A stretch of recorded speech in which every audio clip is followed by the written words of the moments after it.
네, 인사드리겠습니다. 안녕하십니까? 네, 반갑습니다.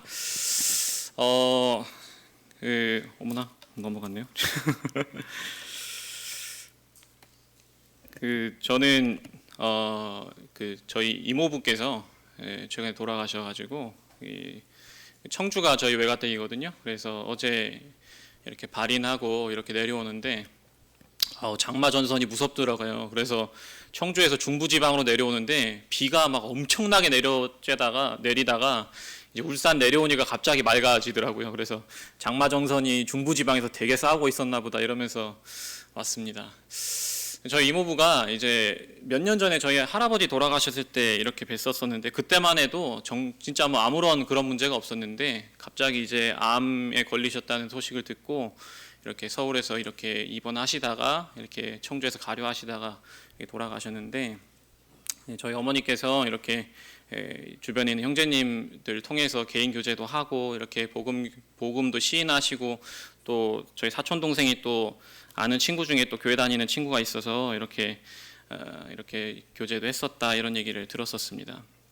근데 원래 배경이 이제 천주교셨다 보니까 장례는 천주교식으로 했어요. 천주교식으로 했는데 천주교 장례는 제가 처음 가봤는데 거기 보니까 이 죽은 자를 위한 기도가 있더라고요. 죽은 자를 위한 기도하고 막 그렇게 하더라고요. 그래서 이제 상주되는 이제 사촌 동생이랑 이런저런 얘기하다가 이제 기독교랑 천주교랑 장례식 절차가 어떻게 되냐 이렇게 물어보니까 그 천주교는 뭐 이렇게 저렇게 하더라. 그러니까 우리는 이제 돌아가신 분은 돌아가신 분이고 이렇게 남겨진 유족이 계시기 때문에 이 유족들에게 이 죽음의 의미가 무엇인지 성경에서 말하는 죽음이란 또 어떤 것인지 그런 거 설명한다 이렇게 하니까 되게 진취적이다 이렇게 얘기를 하더라고요. 그래서 진취적이라고 일단 얘기를 했었습니다. 그래서 남겨진 유족들을 이렇게 보고 왔는데 느낀 점은 참 죽음을 이길 수 없구나 라는 생각을 좀 해보게 됐어요. 그래서 특히 이제 주님을 안 믿으시는 분들은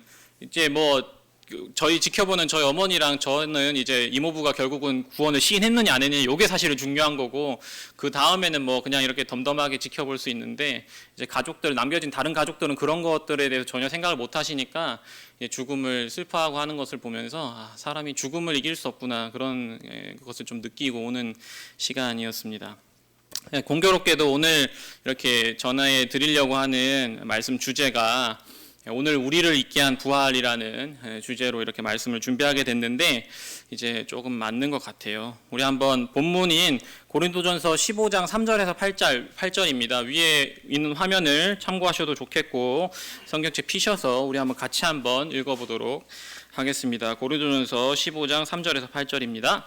시작.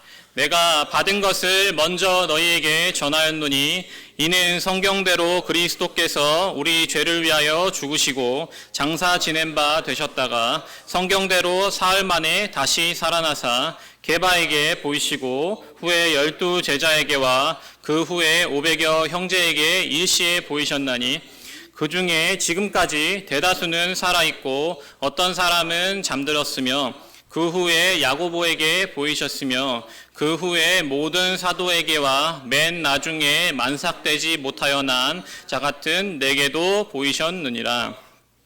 이게 고린도전서에 있는 바울이 고린도 성도들에게 전하는 메시지입니다. 근데 보면은 알 수 있는 것은 자기가 이것을 창작한 게 아니라는 걸 알 수 있어요. 맨 앞에 보면은 내가 받은 것을 너에게 전한다라고 되어 있거든요. 그래서 아마 바울은 성경학자들은 생각하기를 바울은 이것을 본인이 만들어낸 표현이 아니라 예루살렘이나 이런 부분들을 방문했을 때 예수님을 만났던 제자들로부터 이 얘기를 들었을 것이다 라고 추정을 하고 있습니다. 이 고린도전서가 작성된 게 예수님이 십자가에서 돌아가시고 부활하신 지 20년 정도밖에 안 되는 그때 사실은 지어진 편지라는 점을 염두에 두시고 읽어보시면 말씀을 들어주시면 좋겠다는 생각이 듭니다. 사실 이 부활에 대해서 부활이 실제로 있었던 사건인가 예수님께서는 실제로 육신으로 죽었다가 다시 살아나셨는가에 대한 것을 조금 설명드리는 시간일 것 같습니다. 이게 청년들이랑 이렇게 좀 교제를 했었던 부분인데 작년인가 재작년인가 그때 전했었었는데 다시 이것을 꺼내게 된 계기가 최근에 재밌는 걸 한번 발견을 했어요. 혹시 성도님들께서는 최초로 기독교적인 십자가를 묘사한 그림이 어떤 건지 혹시 아십니까? 역사적인 유물로 그 기독교인 십자가를 묘사한 그림 혹시 들어보신 적 있으세요? 저도 이번에 처음 알았는데 어떤 건지 보여드리겠습니다. 이겁니다, 이거. 이거예요, 이거. 이게 알렉사메노스 낙서라는 건데요.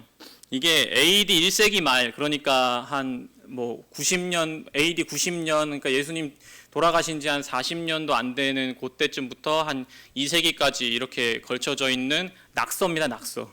근데 이게 어디 있었냐면은 로마 시내에 있었대요. 로마 시내 팔레티노 언덕이라는 데가 있었는데, 이 팔레티노 언덕이라는 곳은 오늘날 우리나라로 치면 경주 같은 곳이에요. 그러니까 되게 유서 깊은 곳이거든요.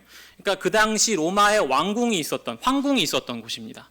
근데 거기에 있는 한 건물의 벽에 누가 이렇게 돌로 낙서를 한 그림이 이거예요.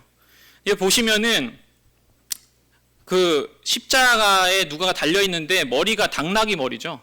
당나귀 머리로 한 십자가에 누군가 달려 있고, 밑에 한 남자가 이렇게 팔을 들고 경배하고 있는데 밑에 낙서로 알렉사메노스가 신을 숭배하고 있다. 이렇게 적혀 있는 요게 이제 기독교적인 십자가를 처음 보여주는 그림이래요. 이게 왜 그러냐면은 당시 기독교인들은 왜 흔히 저희가 자동차 같은 데 붙여놓는 그 물고기 그림 있잖아요. 물고기 그림 같은 것들로 주로 자신들의 정체성을 표현을 했기 때문에 십자가를 이렇게 그려가지고 우리가 이거 믿는다 이렇게 표현을 잘 안 했었다는 거죠. 근데 이 기독교인들을 보는 로마의 뭐 상류층인지 하류층인지 모르겠지만 그 사람이 당시에 기독교인들 보면서 이렇게 이걸 그린 이유는 조롱이잖아요. 그죠? 놀리려고 이렇게 한 거예요. 막 이렇게 막 웃자고 한 그림이었다는 거죠. 이 그림을 보면서 본의 아니게 이 낙서란 사람은 그거를 신경도 안 썼겠지만 그 두 가지를 증명하고 있는 거예요. 하나는 기독교인들이 당시 십자가에 달린 예수를 믿었다는 거죠. 그걸 전했다는 거고, 두 번째는 그 당시 사람들이 그걸 되게 어리석게 봤다는 겁니다.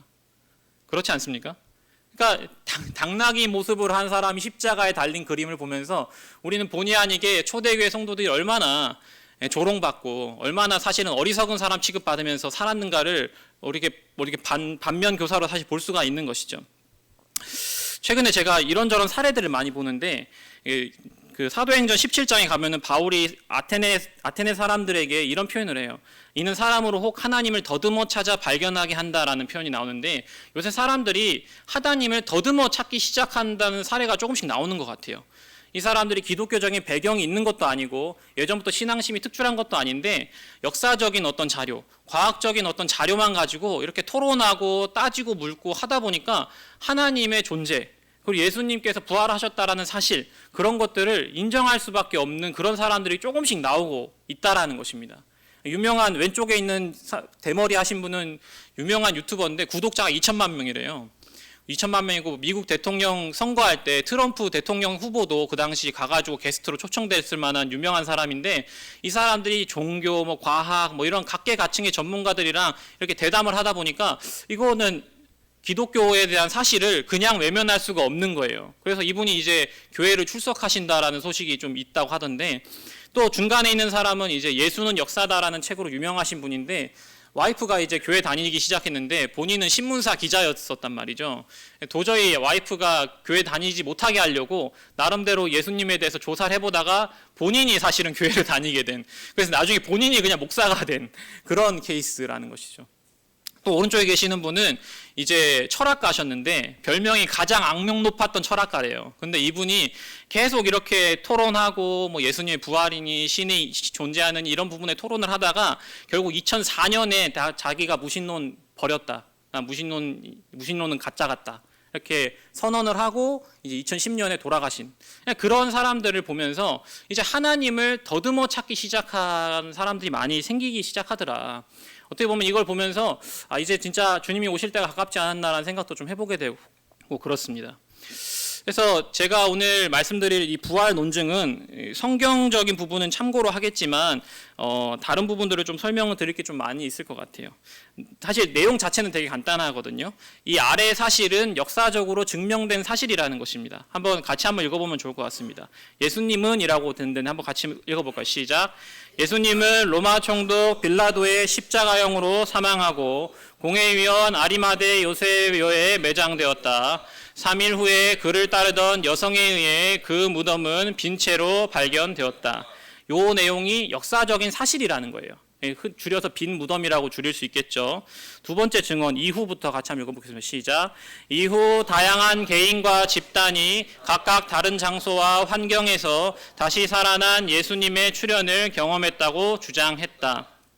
그러니까 예수님의 제자들부터 해서 저희가 봤었던 고린도전서 15장에 보면 500여 형제에게 일시어 나타났다, 뭐 그런 것들, 다양한 사람들이 갑자기 예수님을 육신으로 봤다, 죽었는데 다시 봤다라고 주장한 사람들이 갑자기 많이 나왔다는 것입니다. 이게 부활 목격 증언이라고 볼 수 있겠죠. 마지막은 그를 따르던, 같이 한번 읽어보겠습니다. 시작.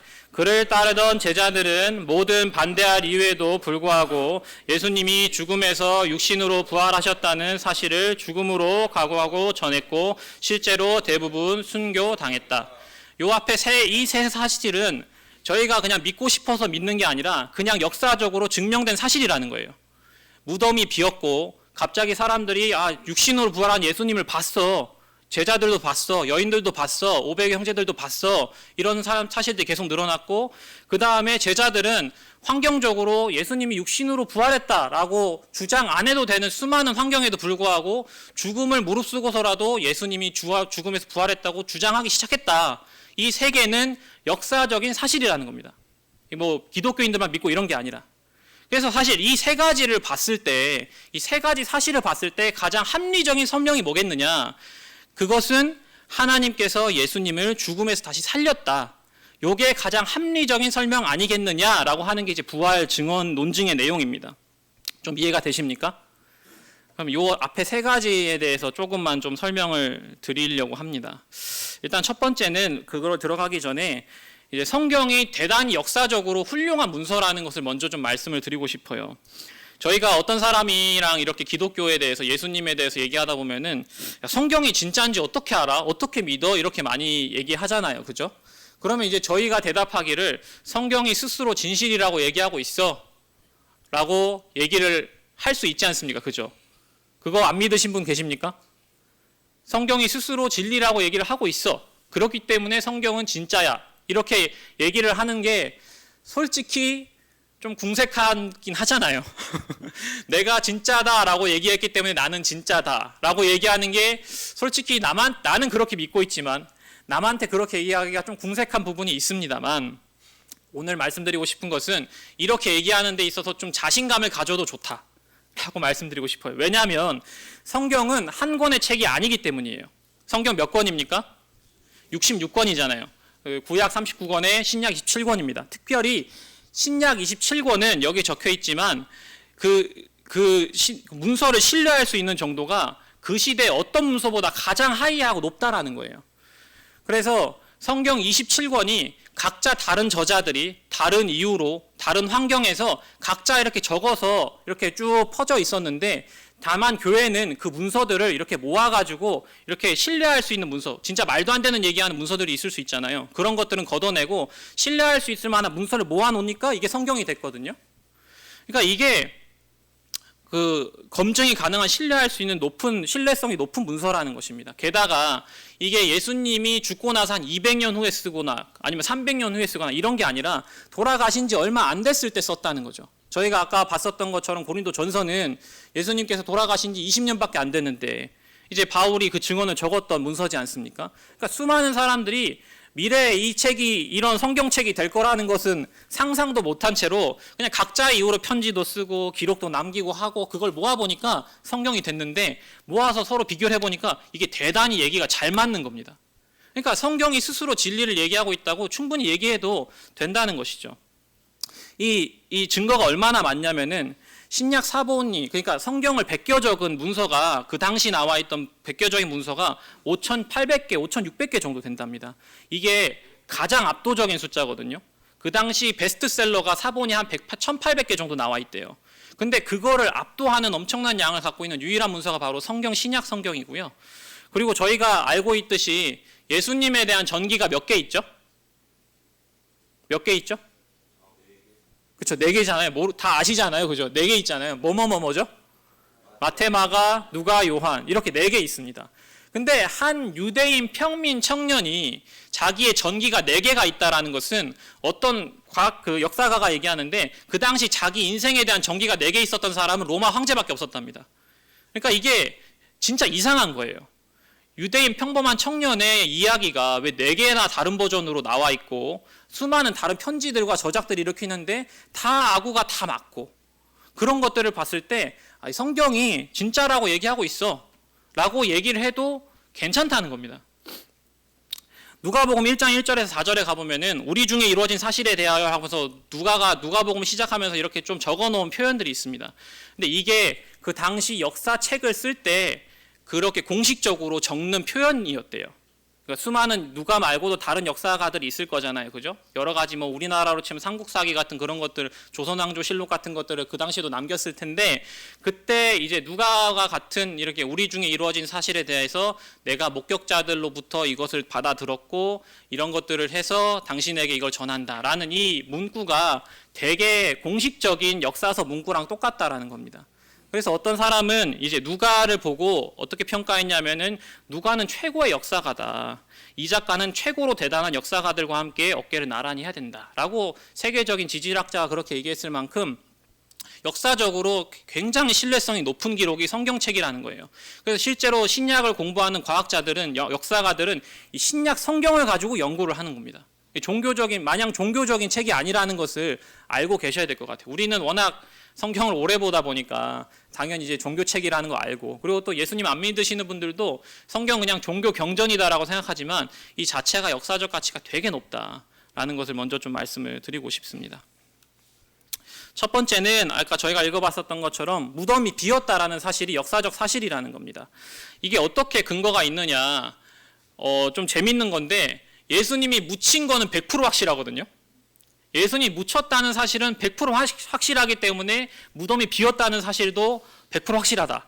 이게 무슨 말이냐면은 당시 예루살렘에서 주님께서 묻히셨는데 당시 예루살렘 사람들이 예수님 어디 묻혔는지 알았을까요? 몰랐을까요? 다 알고 있었어요. 그리고 그게 가까웠을까요? 멀었을까요? 대단히 가까웠습니다. 그때 나중에 말씀드리겠지만 예수님을 무덤에 처음 찾아갔던 사람들이 여인들이었잖아요. 근데 거기 성경에 보면은 재미있는 표현이 나오는데 안식일에 갈 만한 거리다라는 표현이 나와요. 그 당시 사람들이 안식일에는 무슨 일을 할 수 없잖아요. 어디 무슨 일을 하면 안 되니까 어디 갈 수 있는 범위도 정해놨어요. 걸어서 너무 멀리 가면 여행이라는 일이 돼버리니까 그렇게 하면 안 되기 때문에 어느 정도 이 정도 걸어가면 안식일에 걸어갈 수 있다 이렇게 몇 미터를 이제 정해놨는데 그때 안식일에 걸어갈 수 있을 만한 거리다라고 이렇게 본인들이 거처하고 있는 곳에서 무덤까지 거리를 그렇게 표현을 해놨어. 그러니까 그 말은 되게 가까웠던 거리라는 거예요. 근데 그 예수님께서 제자들이 갑자기 예수님이 죽음에서 부활했어 라고 소리 높인 장소가 어디였죠? 갈릴리에서 전했나요? 다른 데서 전했나요? 어디서 전했나요? 예루살렘 그 본 땅에서 전했어요. 요게 또 되게 재밌는 부분인데 그 말을 갑자기 제자들이 다락방에 숨어서 벌벌 떨던 제자들이 갑자기 예루살렘 시내와 성전에 나가서 예수 그리스도를 죽음에서 하나님께 살리셨다라고 막 소리 높여 막 이렇게 말씀을 전하기 시작했어요. 그럼 그 당시 사람들이 봤을 때 저런 말도 안 되는 이유로 주장하는 게 뭘까? 그럼 당장 어디 가볼 수 있었다는 거죠. 어디를 가볼 수 있었다는 거죠? 무덤을 가볼 수 있었다는 거예요. 근데 무덤을 가볼 수 있었기 때문에 바로 확인이 가능한 사실인데 도리어 성경책에 보면은 유대인 제사장들이 병사들에게 돈 주면서 뇌물 주면서 뭐라고 소문 퍼뜨리라고 그럽니까? 시체를 제자들이 훔쳐갔다라고 소문내라고 합니다. 그러니까 그 말인 즉슨 시체는 있었다 없었다? 없었던 거예요. 그러니까 그냥 무덤이 닫혀 있으면 그냥 그걸로 끝난 거죠. 왜 소문을 제자들이 시체를 훔쳐갔다라고 소문을 냈겠냐고요. 그 말인 즉슨 무덤은 누가 있었다 없었다? 없었다. 비어 있었다라는 겁니다. 두 번째는 이 무덤이 비었다라는 게 되게 신뢰성이 있는 두 번째 근거는 아까 말씀드렸지만 성경의 여러 부분에서 예수님의 무덤이 비었다라는 것을 이렇게 다양하게 설명을 하고 있다라는 겁니다. 저희는 당연히 이것은 그냥 한 번에 뭉쳐있는 책이라고 생각하지만 역사가들이 볼 때는 다 이런 쪼가리들을 보잖아요. 그러니까 뭐 찢어진 쪼가리들 뭐 이런 것들을 보면서 이렇게 연구를 하는데 여러 저자들이 예수님이 죽었고 무덤이 비었다라는 사실들을 이렇게 적어 놨다라는 거예요. 그러니까 역사가들은 그걸 볼 때 외면할 수가 없는 거죠. 그냥 지어냈네 이렇게 그냥 변명을 할 수가 없는 거예요. 근데 또 재미난 점은 마가복음 16장에 가면은 예수님의 부활에 대해서 마가복음 보셔서 아시겠지만 되게 짧잖아요. 예수님의 부활도 되게 짧게 나와 있거든요.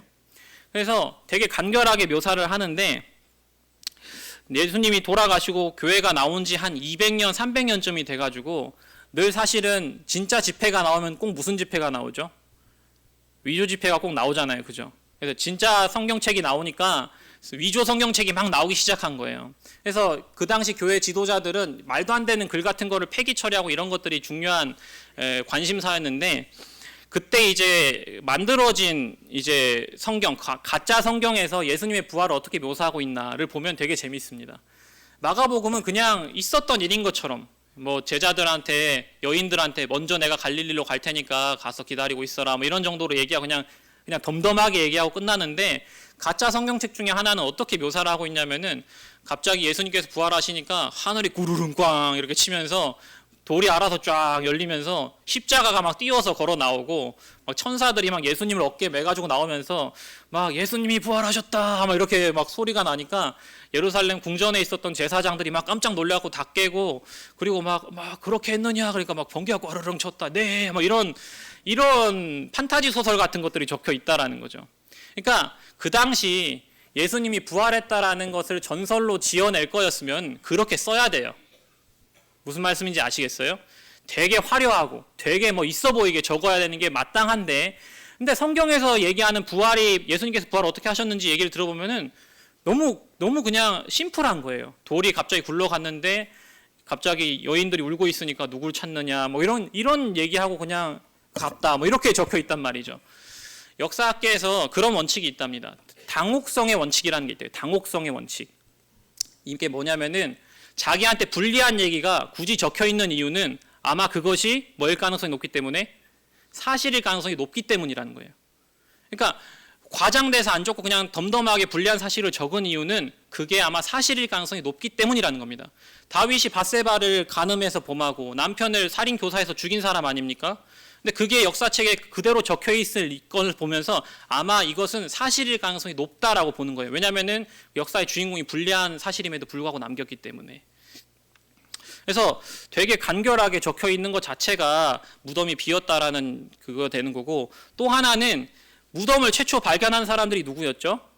여성들이었어요. 예수님의 어머니 마리아, 막달라 마리아 이런 분들이 발견했는데 그때 아마 그랬었겠죠. 예수님이 급하게 돌아가셔서 매장이 됐는데 향유도 바르고 이렇게 좀 헝겊으로 덮어야 되는데 그런 것도 처리할 시간도 여유도 없을 상태로 무덤에 들어가셨기 때문에 그 여인들은 마음이 급했을 거란 말입니다. 그래서 일요일날 새벽에 바로 후다닥 달려가가지고 예수님 보려고 갔는데 이제 부활하신 예수님 봤다라는 내용인데 이게 또 대단히 역사학자들은 공교롭게 평가를 합니다. 왜냐하면은 그 당시 여성의 위치가 너무 낮았거든요.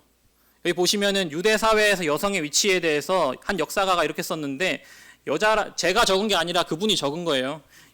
여자라는 존재들은 가볍고 경박하기 때문에 그들의 말을 증언으로 받아들여서는 안 된다. 를 제가 적은 게 아니라 그분이 적은 거예요. 오해하지 마세요. 그러니까 그 당시 여성의 위치가 이랬다는 거예요.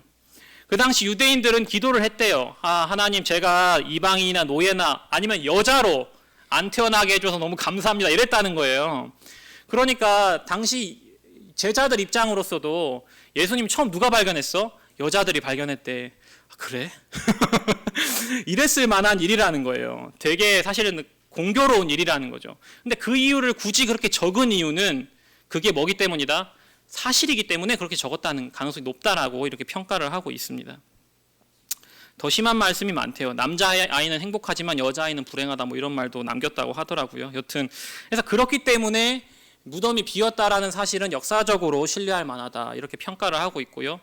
두 번째는 예수님의 부활을 목격한 사람들이 다양하게 존재를 한다라는 것입니다. 아까 저희가 봤었던 것처럼 고린도전서 15장에 500여 형제들, 12제자, 여인들, 베드로, 야고보 이런 사람들이 다 예수님의 부활을 발견했는데 특별히 제가 강조시켜 드리고 싶은 것은 여기 있는 야고보입니다. 야고보.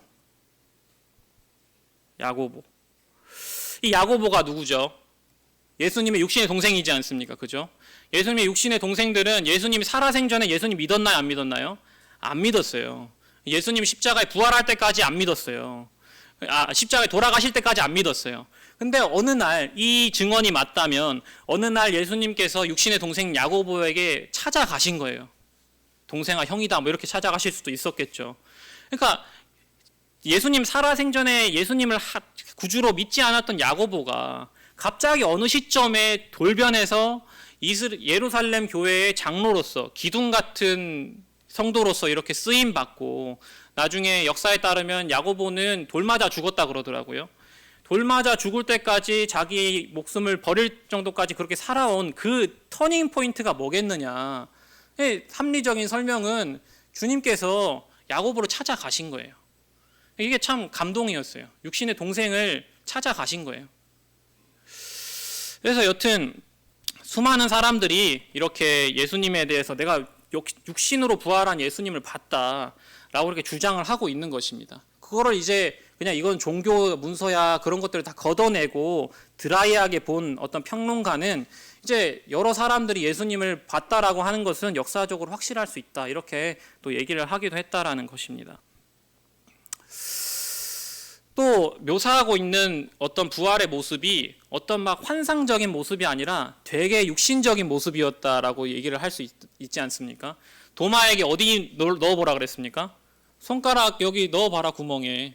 그리고 또 어디 넣어보라 그랬습니까? 옆구리 한번 넣어봐라. 그랬단 말이죠. 그러니까 주님은 오셔서 그냥 뭐 이렇게 하늘 위로 안녕 나 살아났어 그렇게 하는 게 아니라 되게 가까이 오셔가지고 여기 넣어봐, 여기 봐봐, 여기 넣어봐, 여기 넣어봐봐, 그렇게 하셨단 말이죠. 그리고 그 제자들이 예수님이랑 같이 식사를 했나요, 안 했나요? 식사도 했다. 그리고 같이 몇십 일 동안 있었나요? 40일 동안 있었다. 이 증언이 쉽게 나오는 증언이겠냐 이 말이죠. 같이 밥 먹고 이런 증언들 말이죠. 그리고 나중에 보여드리겠지만 어떤 심리학자가 이렇게 얘기했다고 합니다.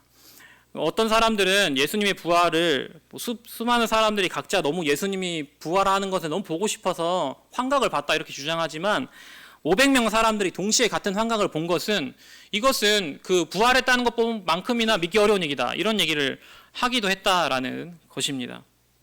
이 말은 이제 이 죽음에서 예수님께서 부활했다라는 게 대단히 당시의 상식이랑은 맞지 않았다라고 얘기를 하고 있습니다.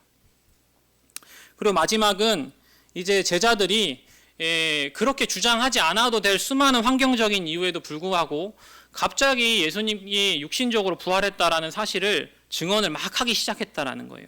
근데 뭘 각오하고 증언했다는 거죠? 죽음을 각오하고 증언했다라는 것입니다. 여러분들 잘 아시는 것처럼 그 제자들은 그 예수님께서 돌아가셨을 때 멘탈이 완전 무너져 내렸잖아요. 그래서 그냥 다락방에 가서 도망가서 벌벌 떨고 있었지 않습니까? 심지어 제자들이 예수님을 봤음에도 불구하고 베드로가 어디 가자고 했습니까?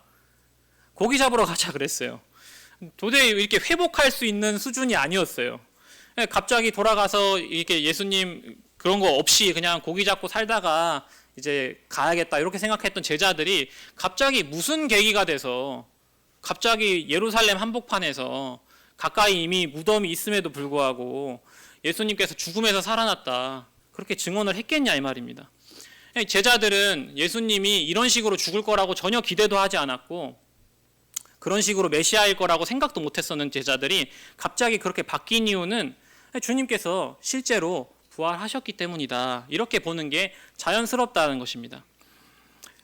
히브리서 6장 16절에 보면은 그런 말씀이 있는데, 여러분들 자기가 걸 수 있는 것 중에 제일 비싼 게 뭐예요? 그렇죠? 내 목숨보다 비싼 건 없어요. 내가 이 사실이 맞다 아니다 이렇게 내기하는 데 있어서 자기가 걸 수 있는 가장 최고의 것은 목숨입니다. 목숨. 근데 예수님을 직접 봤던 제자들이 한두 사람도 아니고 대부분 사람들이 목숨을까지 걸 정도로 자기가 봤었던 사실을 거절하지 않은 이유는 그게 사실이기 때문이라고 봐야 자연스럽지 않겠습니까? 그죠? 맞습니까? 네, 맞습니다. 그렇습니다.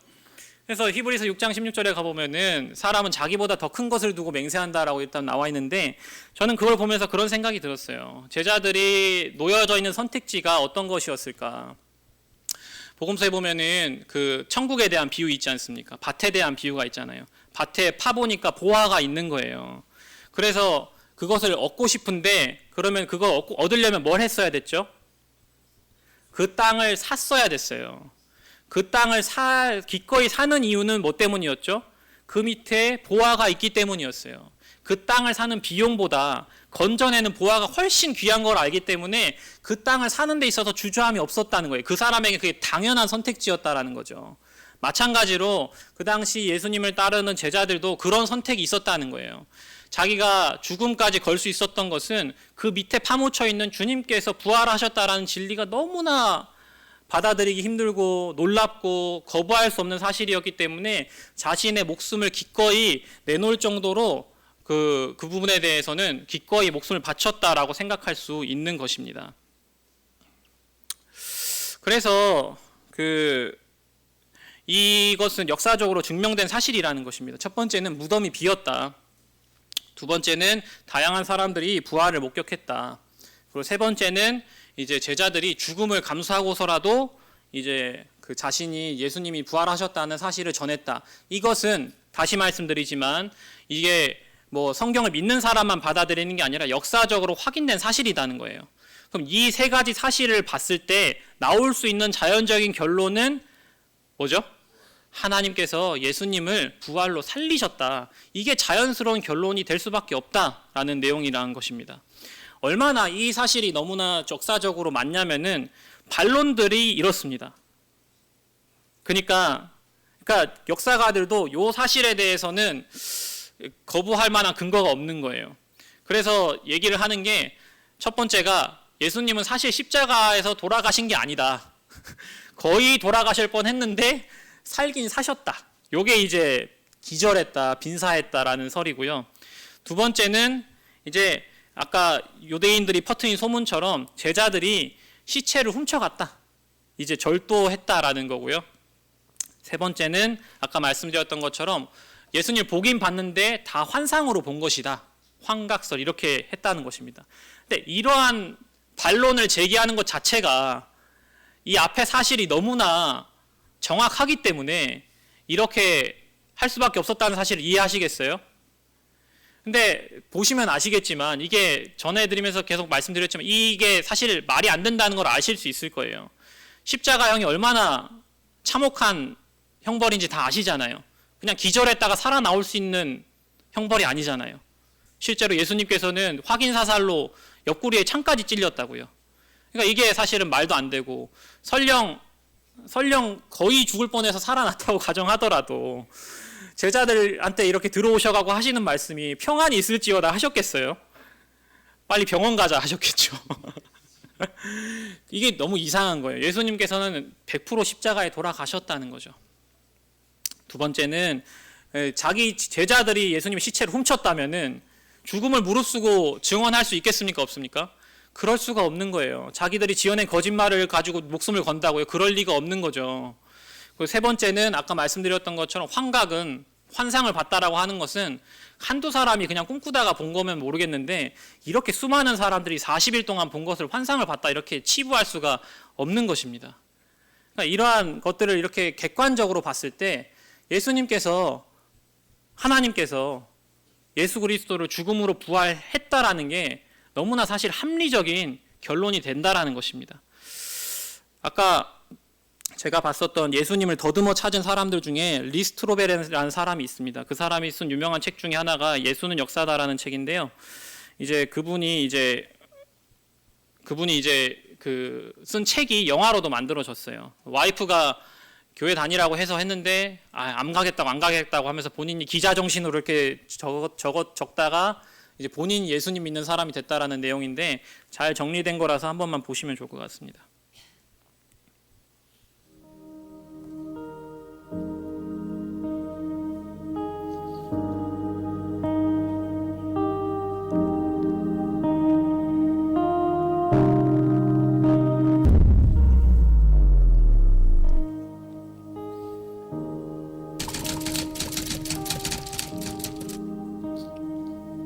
How can anyone talk about historical evidence for the resurrection when the resurrection by nature is a miracle?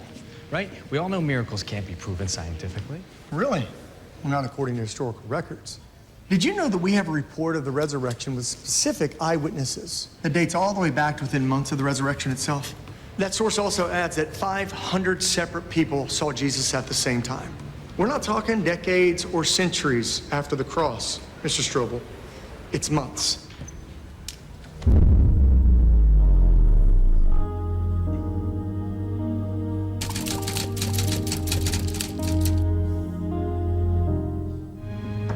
Father Marquez, Lee Strobel, thank you. I'm particularly intrigued with your archaeological work. A number of people claim to have seen Jesus after his crucifixion, and some of them even wrote it down. But I guess my question is, how can we be sure of the reliability of those manuscripts? Well, the same way we authenticate any historical document, by comparing and contrasting the copies that have been recovered. It's called textual criticism. The more copies we have, for example, that is one of 1,565 copies in existence today. Ancient collection of writings that has more authenticated copies than the Iliad. Can you guess what that is? You're going to tell me the Bible. The New Testament. And how many copies is that? To date, archaeologists have recovered 5,843 Greek New Testament. Nothing else in history even comes close. How is that for reliable?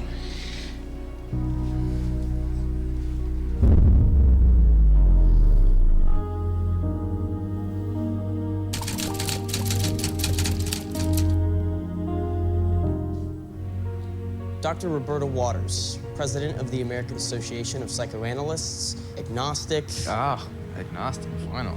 and a leading authority on human behavior at Purdue University. Dr. Waters. Hello, Mrs. Strobel. As much as I would like to help a fellow skeptic, what you're proposing is completely impossible. Or suggestion can be very profound, but it's one thing to be mesmerized into making animal noises. It's quite another for 500 people to have the same dream. To be honest, that would be an even bigger miracle than the resurrection itself.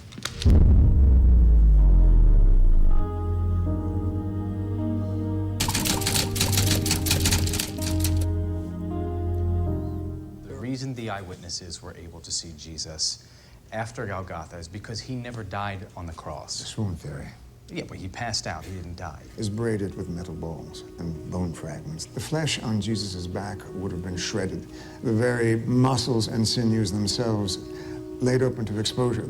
The flogging itself would have left Jesus in critical condition. Jesus' chest muscles would have locked his lungs into the inhale position. Right? So in order to let the breath out, he would have had to shove himself up using his spiked wrists and feet. He would have had to have done over and over and over again until utter exhaustion just made it impossible. When the soldiers thrust their spear between Jesus' ribs, do you know what came out?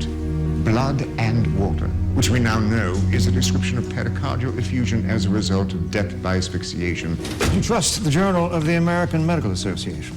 On the physical death of Jesus, clearly the weight of the medical and historical evidence indicates that Jesus was dead before the wound to his side was inflicted. Accordingly, interpretations based on the assumption that Jesus did not die on the cross appear to be at odds with modern medical knowledge. But why would he do it? Why allow himself to be killed? If he really is the Son of God, why not use his power to defend himself? It's really very simple. Love.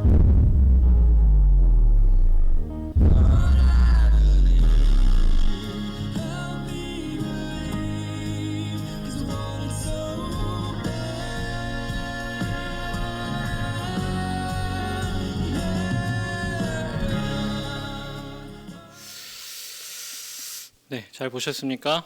나중에 기회 되면은 한번 영화도 한번 영화나 책 한번 보시면은 좋을 것 같아요.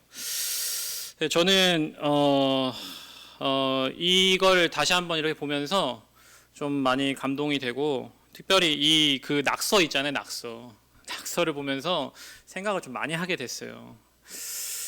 참 세상 교회에서 말하기 너무 당연한 말이긴 한데 아, 정말 주님께서 죽음에서 부활했구나.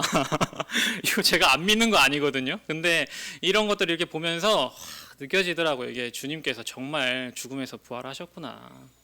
제자들은 그 사실을 거부할 수 없었던 거예요. 그게 사실 가장 큰 동력이었던 거예요. 그래서 도저히 자기가 보고 경험한 사실이 그거를 거절하는 것은 방법이 없었던 거예요. 그래서 이제 그렇게 살았다는 것이 조금 생각이 났죠. 저희가 십자가는 여기 또 십자가 있고 여기도 십자가 있고 교회 하면 십자가 표시 많지만 저희가 너무 십자가 상징을 너무 많이 보니까 너무 익숙한데 그 당시 십자가가 어떤 의미였습니까? 그 당시 십자가는 뭐 종교성, 거룩함 뭐 그런 거 하나도 없는 그냥 형틀이었어요. 형틀이었습니다. 형틀. 그리고 노예들이나 달리는 형틀이었어요. 그렇지 않습니까? 아시잖아요. 로마 시민의 권리가 뭐였죠? 아무리 극악무도한 짓을 해도 뭘로는 안 죽는다? 십자가로는 안 죽는다는 게 로마 시민의 권리였어요. 그 정도로 이제 십자가에 달리는 것은 그냥 치욕의 상징일 뿐이지 뭐 어떤 뭐 거룩함의 상징, 뭐 기독교의 상징 이런 게 전혀 없었을 때란 말입니다. 심지어 어떤 로마 시대 철학자는 교양이 있는 로마 시민이라면은 십자가에 달린다라는 표현 자체를 하지 말아야 된다. 그런 표현을 했기도 했다라는 것입니다. 그러니까 십자가라는 것은 그냥 우리가 그냥 지나가면서 그냥 이렇게 볼 수 있는 그냥 뭐 그런 21세기 우리를 살아가는 그런 상징이 아니라 그 당시로 돌아가면은 그냥 치욕의 상징에 불과했을 그 십자가를 그 당시 초대교회 성도들은 전했다라는 것이죠. 왼쪽에 있는 그 당나귀에 있는 그런 낙서로 조롱받을 정도로 이 초대교회 성도들은 이제 그러한 치욕스러운 본인이 생각해도 말이 안 되는 거지만 이제 내가 믿는 신은 내가 믿는 예수 그리스도는 십자가에 달리셨다. 그리고 죽었다가 다시 살아나셨다라는 것이죠. 우리 오른쪽에 있는 고린도전서 1장 22절 23절 같이 한번 읽어볼까요? 시작. 유대인은 표적을 구하고 헬라인은 지혜를 찾으나 우리는 십자가에 못 박힌 그리스도를 전하니 유대인에게는 거리끼는 것이요 이방인에게는 미련한 것이로되. 여기 있는 우리는 십자가에 못 박힌 그리스도를 전한다라는 이 표현이 우리는 그냥 지나가는 표현이지만 이게 그냥 지나가는 표현이겠냐 이 말입니다. 그러니까 말도 안 되는 것을 우리는 전한다 이겁니다. 유대인들은 거리끼는 것이고 이방인한테 미련해 보이는 그 십자가를 노예들이나 달려서 죽는 그 형틀인 십자가를 우리는 전한다라고 고린도 전서에 그러니까 예수님 돌아가시고 나서 20년도 안 되는 그때 이미 제자들은 그렇게 전하고 살았다라는 것을 우리가 볼 수 있는 것이죠. 100년 정도가 지나서 기독교인 초대교회 성도 중에 한 명인 테르툴리아누스라는 분이 이 책을 썼대요. 이게 우리는 이상한 것을 믿는 사람들이 아니다. 우리는 그리고 훌륭한 로마 시민들이다. 이런 것들을 적으려고 이 책을 썼는데 거기 이런 표현이 나온대요. 티베르 강이 2굴 넘거나 그러니까 로마에 있는 강이 티베르 강이거든요. 티베르 강이 홍수가 나거나 나일 강이 충분히 범람하지 않거나 그러니까 좀 대단히 본인들 사는데 좀 곤란한 일이 생기거나 뭐 재난이나 기후가 이렇게 안 좋으면은 그 다음 사람들이 뭐라고 한답니까? 기독교인들을 사자밥으로 보내라. 그렇게 사실은 전했다. 그렇게 사람들의 인식이 그랬다는 것입니다. 그러니까 초대교회를 살아가면서 십자가를 전했던 초대교회 성도들이 얼마나 사실은 어떤 것을 짊어지고 살았는가를 생각해 볼 수 있는 그런 문구인 것 같아요. 저희는 21세기 과학의 시대를 살아가는 저희들은 예수님의 부활 사건을 들으면은 이제 흔히 생각나는 건 예수님께서 실제로 부활한 게 맞아? 죽었다 살아나는 건 자연스럽지 않은데 뭐 이렇게 접근을 하잖아요. 그죠? 근데 그 당시 사람들은 그런 거는 그냥 넘어갔대요. 워낙에 신들이 많은 사회였기 때문에 뭐 제우스도 있고 아테나도 있고 막 그렇잖아요. 그러니까 신이 많이 있었던 사회이기 때문에 그런 기적 같은 것들을 받아들이는 데는 별로 어려움이 없었대요. 근데 사람들이 오히려 그 유대인 기독교인들을 보면서 비난하거나 놀리는 지점은 야, 믿을 신이 없어서 세상에 신이 얼마나 많은데 믿을 신이 없어서 십자가에 달린 유대인 청년을 신이라고 믿냐. 그게 그 사람들이 받았던 비난이라는 거죠. 그러니까 이 당시 초대교회 성도들이 얼마나 무엇을 짊어지고 살았는가. 히브리서에 보면은 치욕을 짊어졌다. 우리도 치욕을 짊어지고 영문 밖으로 나가자라는 말씀이 있는데 이제 그런 것들을 보면서 이게 너무 그냥 나온 표현이 아니다. 이런 생각들이 많이 사실은 들었습니다. 마지막으로 사실 이런 것들을 보면은 우리 열심히 살아야 된다. 뭐 우리 서로 채찍질하고 그래서 실제로 부활했지 않냐. 복음 열심히 전하자. 막 이런 결론이 나오는 게 사실은 자연스러운데 이번에 사실은 이 말씀을 다시 준비하면서 어떤 식으로 제가 적용을 했냐면은 위에 있는 것처럼 이러한 말로 서로 위로하자 이런 결론이 났어요. 일단은 첫 번째로는 우리 자신이 믿을 수 있는 게 얼마나 감사한 일이냐라는 생각이 들었어요. 사실 그렇잖아요. 지금처럼 과학이 발전하고 뭐 기적 같은 건 없어. 이렇게 사실 믿고 있는 수많은 상식들이 그렇게 있는데 어떻게 사실은 예수 그리스도를 믿을 수 있었다는 것 자체가 얼마나 감사한 일입니까? 그죠? 아닌가 보네. 그죠? 우리 옆에 성도님들 보시면서 대단하십니다라고 한번 인사 한번 합시다. 대단하십니다 한번. 대단하신 분들이세요. 여기 계신 분들은. 가스라이팅이라 그러잖아요. 과학이 얼마나 가스라이팅을 많이 하는데 그거를 이겨내고 예수님께서 죽음에서 부활하셨어. 난 성경이 진짜인 거 믿어. 이렇게 믿고 여기까지 계신다는 것 자체가 대단히 감사한 일이라는 거죠. 그래서 보니까 베드로전서 2장 8절에 저희가 흔히 아는 것처럼 예수를 너희가 보지 못하였으나 사랑하는도다. 이 말씀이 정말 다시 새롭게 읽혀지더라고요. 우리는 예수님 실제로 본 적도 없고 예수님 실제로 손가락에 넣어본 적도 없고 예수님 옆구리 손에 넣어본 적도 없고 그분이랑 말 한번 섞어본 적 없지만 주님의 인도하심으로 인해서 우리가 성경이 사실이고 주님께서 실제로 육신으로 부활하셨다는 사실을 굳이 뭐 이런 역사적인 것 없더라도 그냥 믿게 됐잖아요. 이게 얼마나 사실은 감사한 일이냐라는 것에 대해서 생각을 해보게 됐고 두 번째는 계속 얘기한 것처럼 치욕을 짊어지고 십자가를 전한 초대 성도들에게 너무 감사하다라는 생각을 했어요. 그러니까 아까 제가 말씀드렸던 것처럼 11에서 13장에 가면은 우리도 그의 치욕을 짊어지고 영문 밖으로 나아가자. 이게 그냥 있는 표현이 아니구나. 정말 그 치욕을 짊어졌던 사람들이구나.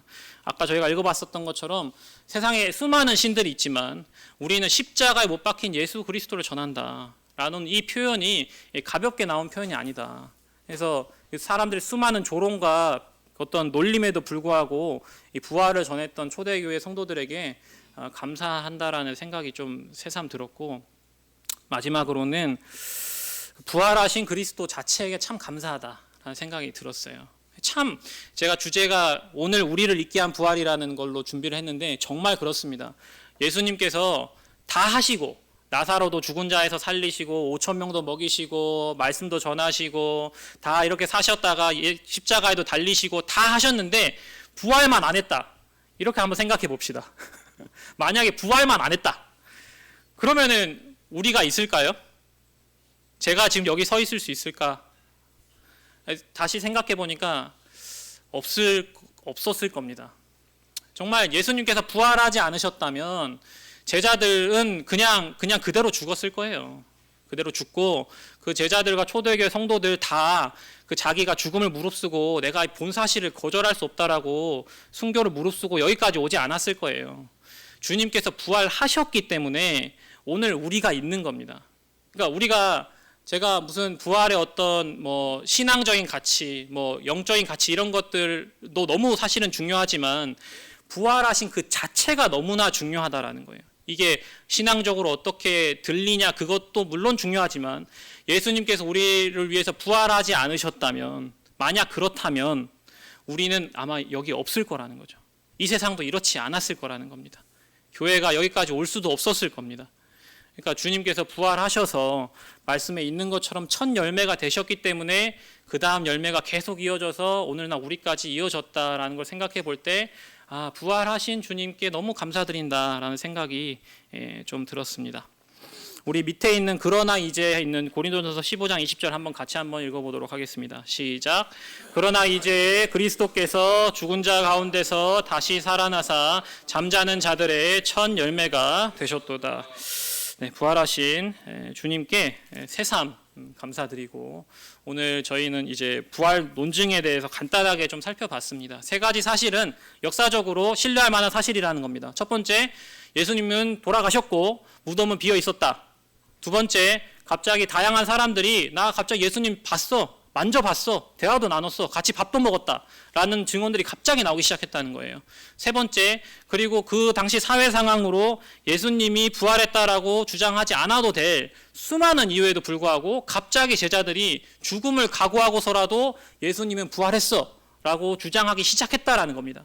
이것은 역사적으로 증명된 사실. 그럼 이 세 가지 사실을 통해 내릴 수 있는 결론은 주님께서 정말 부활하셨다.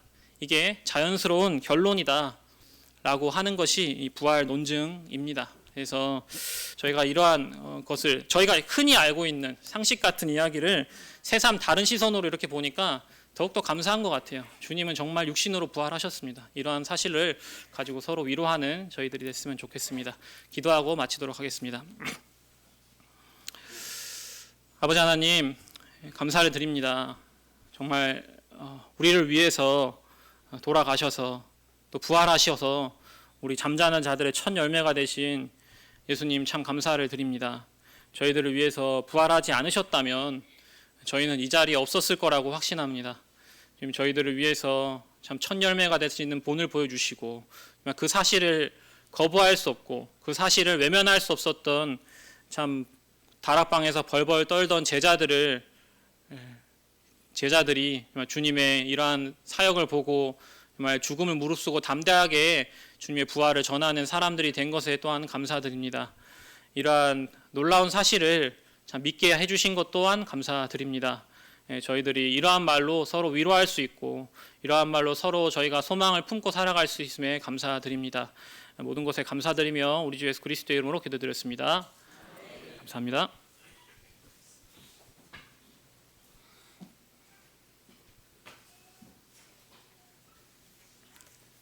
예, 귀한 말씀 감사를 드립니다.